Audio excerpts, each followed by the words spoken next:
The champions of Europe just drip off your tongue, don't they? Real Madrid from Spain, Milan from Italy, Manchester United from England and Bayern Munich from Germany.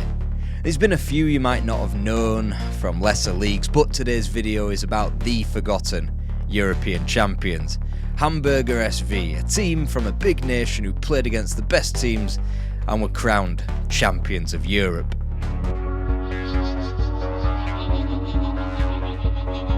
Hamburg, always a big and important city to Germany given its geography, but never all that important a footballing city.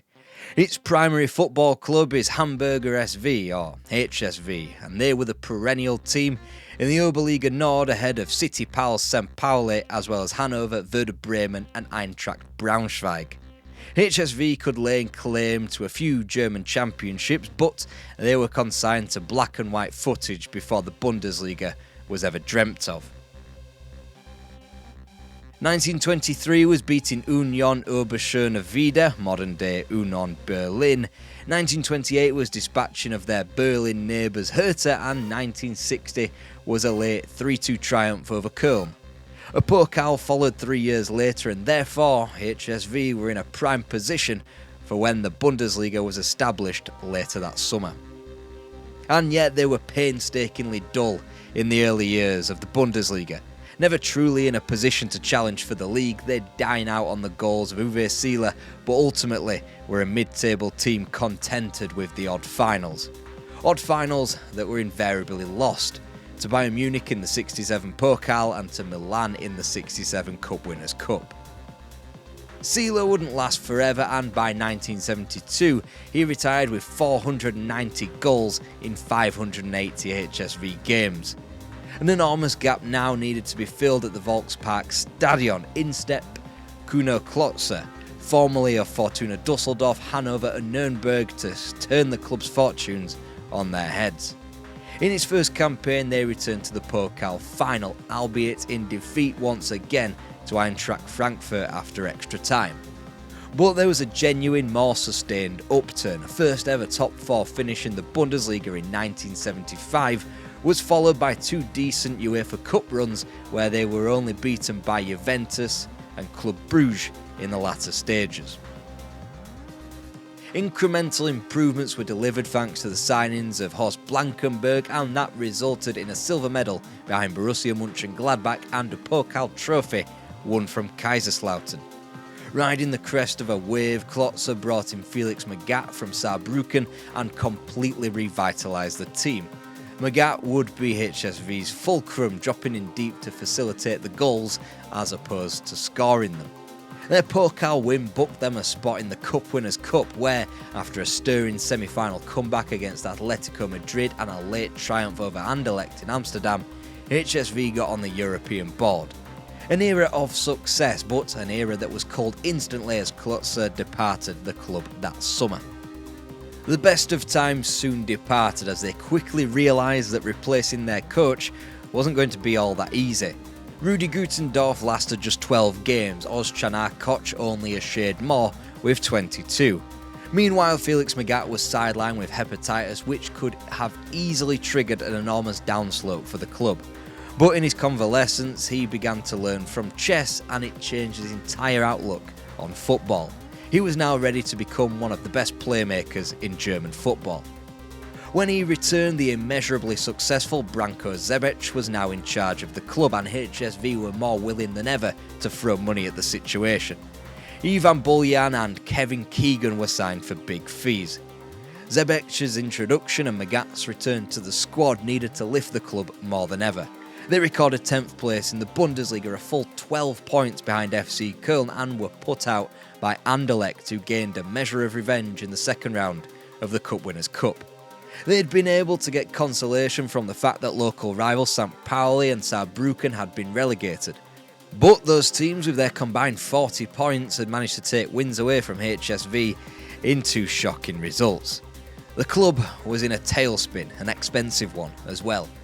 And in the summer of '78, it wasn't just Branko Zebec that would be pitching up in Hamburg to deliver good news to the club. No, Gunter Netzer turned up looking for a job and was handed the most important role of the lot. He was the new business manager. In fact, it was among his very first acts that saw him sack the manager and use his clout to bring in the former Bayern Munich and Stuttgart manager in from Braunschweig. If it wasn't going to work now, the question was, when would it ever? But before we answer that, I need to tell you about how I watch every single Premier League match completely legally, which means it's VPN time! A VPN hides your IP address, which lets you safeguard your internet connection. So, the absolute opposite of what the Manchester United defence would do. Am I right? No? Okay. And for those who haven't skipped this YouTube advert because you bloody love a bargain, here's why you should choose private internet access, today's video sponsor. 1. They're offering you an insane 83% VPN discounts and 4, count them, 1, 2, 3, 4 months completely free. See it like Manchester City buying Citigroup players for a knockdown price. 2. You can protect an unlimited amount of devices at the same time.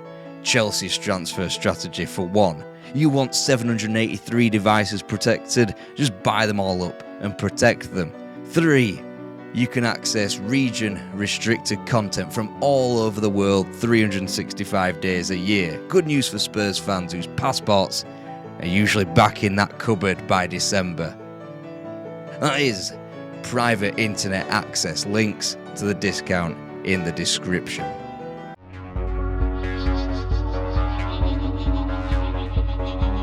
Gunter Netzer, just like when he was playing and herring down the wing, was quick to get to work for HSV from upstairs.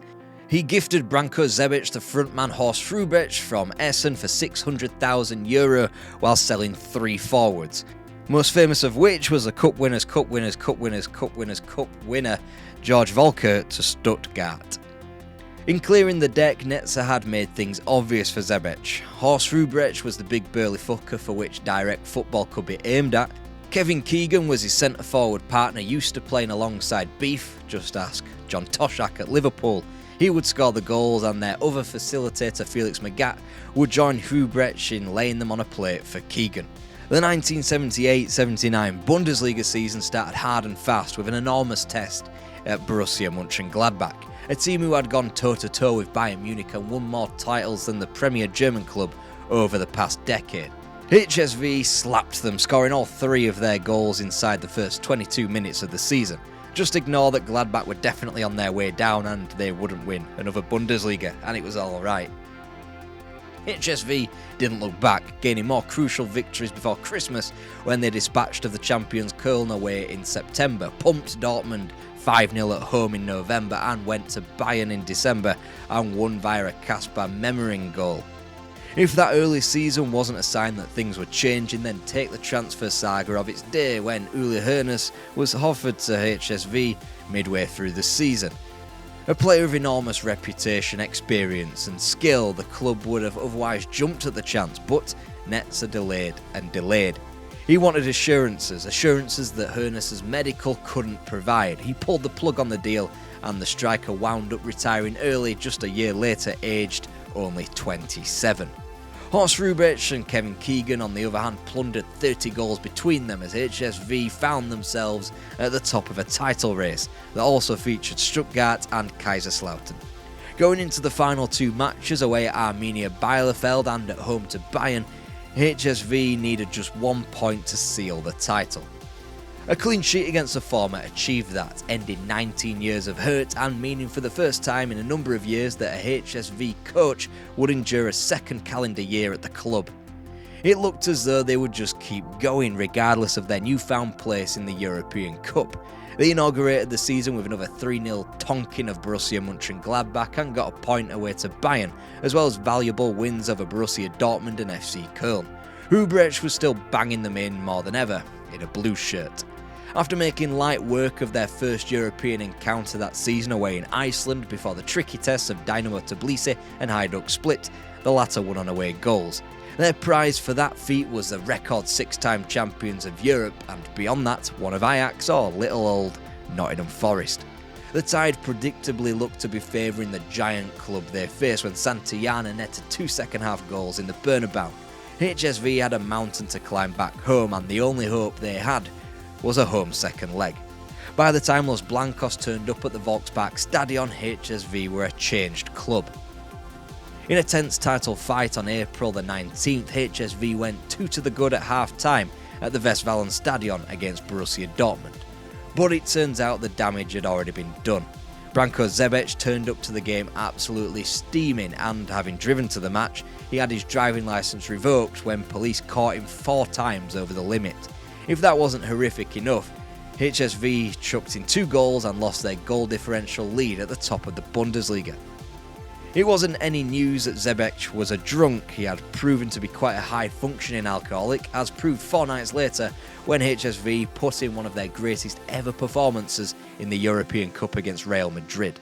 That 2-goal deficit that Real had built up in Spain was eradicated within 17 minutes, and in spite of Laurie Cunningham's away goal on the half hour, HSV battled back to gain a definitive lead in the tie before the half was out, thanks to Manfred Kaltz and Horst Hrubesch. Vicente Del Bosque's late red card put a pin in Real hopes, and Kasper Memmerin's late winner confirmed HSV's place in the European Cup final. In what was a heady time for German clubs in Europe, HSV were just another cab off the rank, joining the 1979 finalists of Borussia Mönchengladbach in the UEFA Cup and Fortuna Düsseldorf in the Cup Winners' Cup. In the same year, HSV met Nottingham Forest in the European Cup final. The UEFA Cup final was an all-German affair when Frankfurt beat Gladbach. In a time where Zebec's patently obvious inebriety could have derailed the entire season, HSV were on for a league and European Cup double. They were level with Bayern going into the final 2 games of the Bundesliga season, with the trip to the Bernabeu to meet Forest wedged in between. This was officially HSV's pomp. It was hard to see it getting any better than this. Then they went down the road to Leverkusen and lost 2-1, ceding control of the title to Bayern before faltering in their first ever European Cup final to the reigning champions when John Robertson scored the only goal of the game. After a few days like that, when everything was on the line and lost, the players felt they had every right to drown their sorrows. They got so drunk that Zebec cancelled a training session in advance of their final match at home to Schalke. The coach even went so far as to say, "I don't train with drunks." It's probably for the best. For that cheeky little bastard comment, the players went out and won 4-0, but it was completely futile, and Zebec didn't get another Bundesliga winners' medal since Bayern scraped past Braunschweig 2-1. It was clear it was the end of a road of some sorts, as players and coach had lost all respect for one another. Then the summer transfer business spat out the returns home to Kevin Keegan and Franz Beckenbauer. Keegan was away to Southampton, Beckenbauer traded in New York for Hamburg. The whole thing was on a knife edge. HSV, like their bumbling manager, functioned but weren't as great as they once were. Now they were losing in Munich, they weren't getting wins against Gladbach, and were violently found out in the UEFA Cup when they were slapped 5-0 at home to Saint Etienne in the last 16. Zebec didn't last much longer than that. His Yugoslav compatriot Alexander Ristic didn't last too long either, merely a stopgap, as HSV won less than half of their games under his management and still finished second, but 4 points behind Bayern this time. It was an age that promised so much but had quickly fizzled out in the space of 24 months. Then Ernst Happel rolled into town and reignited the Hamburg hope. Happel had been Netz's first choice back in 1978 and was only now, in the summer of '81, persuaded to come over to the Bundesliga. The Austrian lacked the requisite coaching badges that the DFB apparently craved, but after Köln had got them to circumvent their own rules for Rinus Michels, it was only fair that HSV tried with the other man to lead Netherlands to a World Cup final. They chanced their arm, it worked, and HSV were back at the races. Happel introduced them to a 4-3-3 that he had found in the Netherlands during his successes at Feyenoord and with the national team. He would change the club drastically. Given that his only vice was smoking and not drinking, his judgment wouldn't be as impaired as his predecessor. They got right to work, smashing 4 past Braunschweig before repeating that feat at home to Bayern, causing Halloween havoc with the Munich team. Duisburg picked the ball out of their net 7 times, Darmstadt, Fortuna Düsseldorf and Nürnberg were all pumped for 6 as the Bundesliga gained their new entertainers, and they came from Hamburg. This type of football hadn't been seen since the foes of Bayern and Gladbach in the 70s, and unlike either of those foes, HSV didn't have as nearly an adequate title challenger. They may as well have been crowned on April 24th when they turned up at the Olympia Stadion and scored 3 in the last 20 minutes to dramatically sink Bayern 4-3 thanks to Hubrecht's last-minute winner. It deflated their opponents, who would go on to finish third and play in a European Cup final, whilst the boys from Hamburg simply motored on through to a European final of their own and domestic success. The title was confirmed with a Hubrecht hat-trick at home to Werder Bremen with 2 games to spare and in between 2 crucial games in the UEFA Cup final. At home they barraged through everyone. On the continent, they were the comeback kings. They had overturned deficits from Utrecht, Bordeaux, Aberdeen, Radnički Niš and now had to do the same in the final. Still in a world of bizarre 2-legged finals, Sven-Göran Eriksson's IFK Gothenburg had claimed a 1-0 win in Sweden. Everyone expectantly waited with bated breath to see if HSV would overturn a 5th deficit. After 95 league goals, they couldn't manage one across 3 hours of football against the Swedes, and Dan Corneliusson's first half goal had the Germans panicking, stretched and overexerting themselves. 2 counter-attacking goals after the hour confirmed a first ever Swedish champion in Europe, whilst HSV were left to wait yet again for another glory on the continent. It was clear that they weren't going to slow down whatsoever. Whilst they recorded fewer goals, they still barraged opponents like Borussia Dortmund, Schalke and Fortuna Düsseldorf by 5s and 6s. They also vastly improved defensively and were still renowned as undisputably the best team in the land, despite the league going right down to the wire. Travelling to Gelsenkirchen for the final day, their title rivals this time were Werder Bremen, who had a more cushy home tie with Bochum. The gap at the top was just 8 goals. Both claimed wins, but Bremen could only manage a 3-2 triumph, whilst HSV confirmed their title with a 52nd minute strike via Wolfgang Rolf. The biggest story of their season had already happened though. It was alright conquering Germany a couple of times, but to be truly remembered, you needed to come up big in the biggest finals in Europe. Just ask Borussia Mönchengladbach. The European campaign began over the German border in East Berlin against BFC Dynamo, more on them later on in this issue of videos. Goals either side of the break from Jimmy Hartwig and Horst Hubrecht confirmed a win in a banana skin of a match. Olympiacos came a lot more easily with a 4-0 thrashing in Athens. After soaking in that triumph, HSV had a chance to be back at that very stadium on May 25th for the final. They saved their best performance for Kyiv when they stuck 3 beyond the Ukrainians, who might have put up a better fight had they still been governed by Valery Lobanovsky around this time. The 3-goal deficit all but confirmed their place in the semi-finals to meet Real Sociedad. A crunch game that took nearly 3 hours to be settled when Thomas von Heesen grabbed the decisive goal 7 minutes from time at home in the second leg. It meant a return to the final to meet Juventus. HSV were determined not to be limp upon their European Cup final return. It was also Juventus' second bite at the same cherry after they had been comparatively accepting of their fate a decade prior against Ajax. They had since grabbed themselves some silverware and experience in the other UEFA competitions, and under Giovanni Trapattoni were seemingly ready to win the big one. Slight tactical tweaks were integral to the eventual winner and the eventual destination of the big-eared trophy.